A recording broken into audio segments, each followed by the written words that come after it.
Hello বন্ধুরা, তোমাদের সামনে চলে এসেছে একটা নতুন মিনি ব্লগ নিয়ে। এটা একটা ছোট্ট রেসিপি তোমাদের সাথে শেয়ার করবো। এটা হচ্ছে পনিরের রেসিপি। দেখো, তোমরা পনিরটাকে আমরা লবণ দিয়ে মেখে রেখেছি।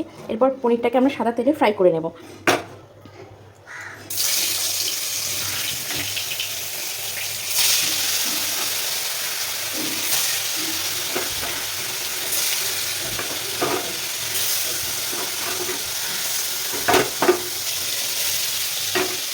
দেখো, আমরা সাদা তেলে পনিরটাকে ফ্রাই করে নিচ্ছি।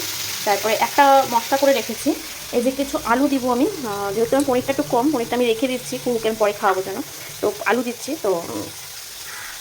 আর একটা মশলা পেস্ট করে রেখেছি। এই যে মশলাটা, এটার মধ্যে আছে কাজু, কিশমিশ, 3-4টে আমন্ড, আর 2টো কাঁচা লঙ্কা, আদা বাটা, হ্যাঁ, আর একটু চিনেবাদাম দিয়ে, আর এই যে নারকেল দিয়ে আমি এটাকে পেস্ট করে রেখেছি খুব ভালোভাবে। দেখতে পাচ্ছ? তো দেখতে থাকো আমার ব্লগটা, সরি, রেসিপিটা। পনির ভাজতে আমার ভীষণ ভয় করে, কেন যে লেগে যায় নিচে, এই জন্য আমার ভীষণ ভয় লাগে পনিরটা ভাজতে, যদি ভেঙে একদম চচ্চড়ি হয়ে যায়। দেখো বন্ধুরা, আমার পনিরটা ভাজা হয়ে গেছে। এরপর কড়াইতে যে তেল আছে, তেলের মধ্যে একটু ঘি দিচ্ছি আমি। ঘি দিয়ে আমি একটু জিরে ফোড়ন দিচ্ছি। 1 মিনিট। এই যে গোটা জিরে আমি দিচ্ছি আমাদের ফোড়ন, ঠিক আছে? জিরেটা একটু ভাজা ভাজা হয়ে গেলে তারপরে দেবো আমি, জিরেটা ভাজা ভাজা হয়ে গেছে, তারপরে দেবো আমি আলুগুলো। আমার কড়াইটা দেখতে পাচ্ছি একটু নোংরা হয়ে গেছে, কালো কালো। এটা একটা কারণ আছে, আমার কড়াই সাধারণত এরকম থাকে না। তো দাঁড়াও, একটা ঘটনা তোমাদের সাথে বলছি কী হয়েছিল। তো আমি লবণ দিয়ে দিলাম, এর মধ্যে একটু লবণ দিয়ে আমি এটাকে একটু ভাজা ভাজা করবো, ভেজে দেবো। আজকে একটা ঘটনা হয়ে গেছে, কী বলতো, আমি করেছিলাম তোমাদের সুজি, ঝাল সুজি আর কি, ঝাল ঝাল মিষ্টি সুজি করেছিলাম।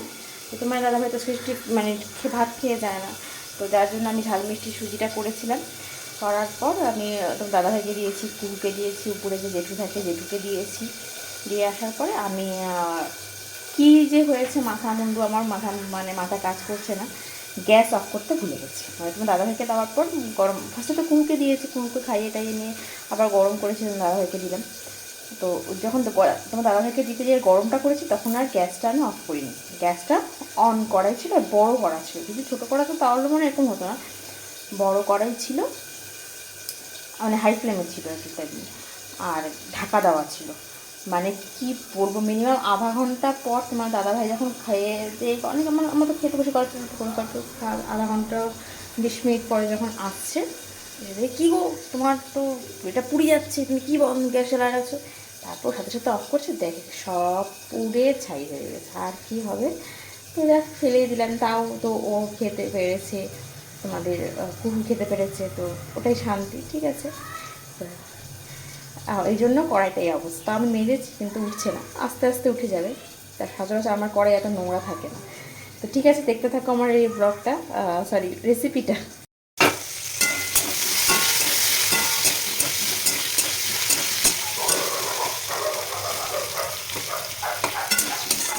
ভালো করে সফট করে ভাজা ভাজা করতে হবে। তো মোটামুটি ভাজা হয়ে গেছে। তারপরে এই যে মশলাটা মিশিয়ে দেবো।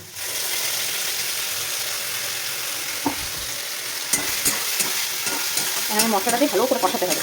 এটার মধ্যে হলুদ পড়বে না, একটা সাদা সাদাই হবে। তোমার ভাবছো হয়তো সাদা খাবি ভাতের সাথে, না বন্ধুরা, এই দেখো আমার পোলাওয়ের প্রিপারেশন না হয়ে গেছে। আমরা আজকে পোলাও করবো, আর এই যে কুকুর জন্য ভাত করে রেখেছি, আর এই যে ছোলার ডাল, পোলাও হবে, আর পনির তরকারি হবে। আজকে মেনুটা মানে একটু ঝাক্কাস মেনু, আমার তো খুব ফেভারিট মেনু। তো দেখো, মশলাটা মোটামুটি কষে এসছে আমার, আর একটু কষাতে হবে। গ্যাসটা এতক্ষণ লো ফ্লেমে করে রেখেছিলাম আলুগুলো সেদ্ধ হওয়ার জন্য। আলুগুলো এখন হ্যাঁ ভালোভাবেই সেদ্ধ হয়ে গেছে।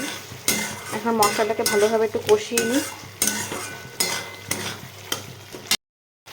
যেহেতু নিরামিষ রান্না, চিনি না হলে চলে না, এই জন্য একটু বেশি করে চিনিটা দিচ্ছি, এতে মিষ্টি মিষ্টি হয় একটু। তোমরা চাইলে চিনিটাকে স্কিপ করতে পারো, তোমরা গুঁড়ো দিতে পারো, তো আমরা চিনিটাই খাই।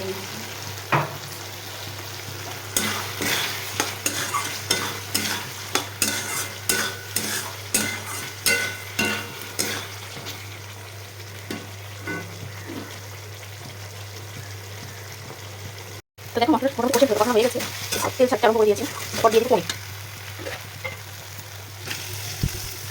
পনিরগুলো দিয়ে নাড়া করে নেবো। তারপর দেখছি কষাতে কষাতে কালার চেঞ্জ হয়ে গেছে, পুরো লাল হয়ে গেছে, আমি কিন্তু একটু হলুদ দিইনি। তো এখন দিচ্ছি একটু দুধ, আর যে পাশেই আমি গরম জল বসিয়ে দিয়েছি।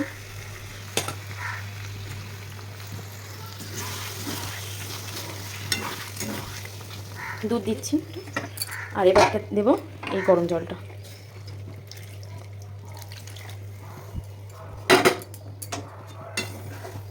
গ্যাসের ফ্লেমটা আমি বাড়িয়ে দিলাম, এখন এটা একটু ফুটতে থাকুক।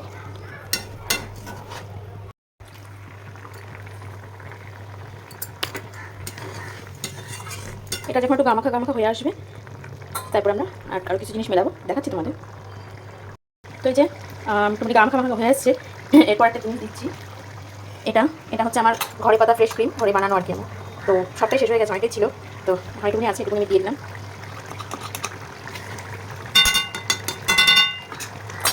এটা দিয়ে দিলাম।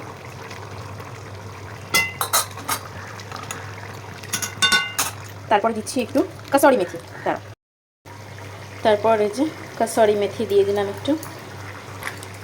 নেই আমার কাসুরি মেথি শেষ, যেটুকুনি ছিল সেটুকুনি দিয়ে দিলাম। আনতে হবে, আমি সব প্রায় আমার এরকম টাইপের বেশি রান্না হয়, তো যার জন্য আমার কাসুরি মেথিটা বেশি লাগে। তোমাদের দাদাভাই এই নিরামিষের দিনে এসব রান্না খেতে খুব ভালোবাসে। এবার একটু ফুটতে দিব, দিয়ে গ্যাসটা অফ করে দেবো।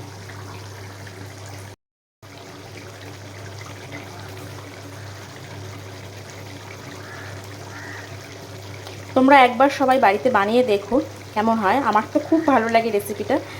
তো করে দেখো একবার বাড়িতে, এরকম নিরামিষের দিনে পোলাও, ফ্রাইড রাইস কি লুচির সাথেও ভালো লাগবে। তোমরা একটু করে দেখো, আর কেমন সবাই করে দেখে কেমন হচ্ছে রেসিপিটা আমাকে একটু জানিও।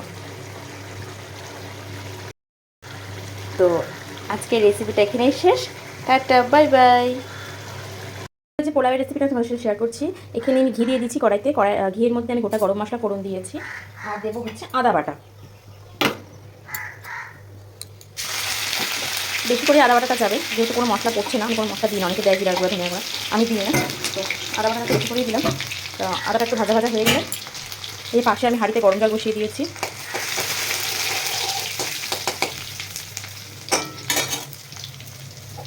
এবার দিয়ে দিব এই যে ম্যারিনেট করা চালটা। এবার চালটা দিয়ে ভালো করে ভাজা ভাজা করবো, পুরো লাল লাল হয়ে যাওয়া অবধি ভাজা ভাজা করবো। আমি কিন্তু কালে যখন ম্যারিনেট করেছিলাম কিন্তু বলেছি যে আদা বাটা, গোটা গরম মশলা, ঘি, লবণ আর হলুদ দিয়ে ম্যারিনেট করে রেখেছি। এবার কড়াইতে ঘি দিয়েছি, দিয়ে আদা ফোড়ন দিয়েছি, আর গোটা গরম মশলা দিয়ে চালটা দিয়ে ভাজা ভাজা করছি। আমি এখানে 2 কোটা চাল নিয়েছি, মানে তোমাদের হাফ কিলো চাল নিয়েছি। এখানে হাফ কিলো চালে মোটামুটি 1 কিলো জল লাগবে, মানে যদি 2 কাপ আমি এরকম 2 কাপ চাল নিয়েছি, তো আমাকে 4 কাপ জল নিতে হবে। তোমরা যেরকমভাবে করবে সেরকম বুঝে করবে, আর কি 4 কাপ জল নেবে, তো 10 কাপ চাল নেবে, তার থেকে দ্বিগুণ জল নেবে।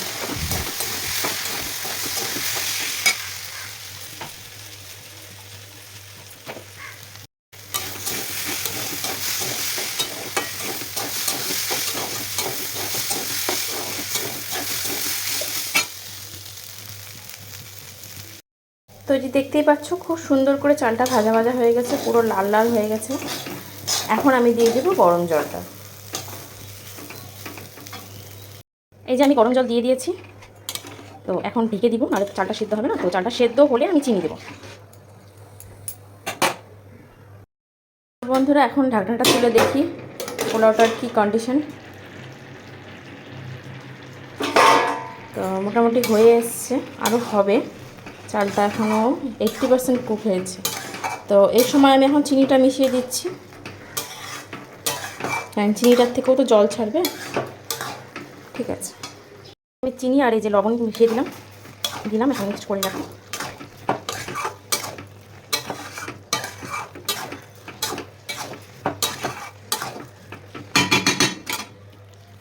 লাস্টে আমি এখন একটু গরম মশলা দিয়ে দিলাম। ঘিটা আর দেবো না, আমি ঘিটা অনেকটা দিয়েছিলাম ফার্স্টে।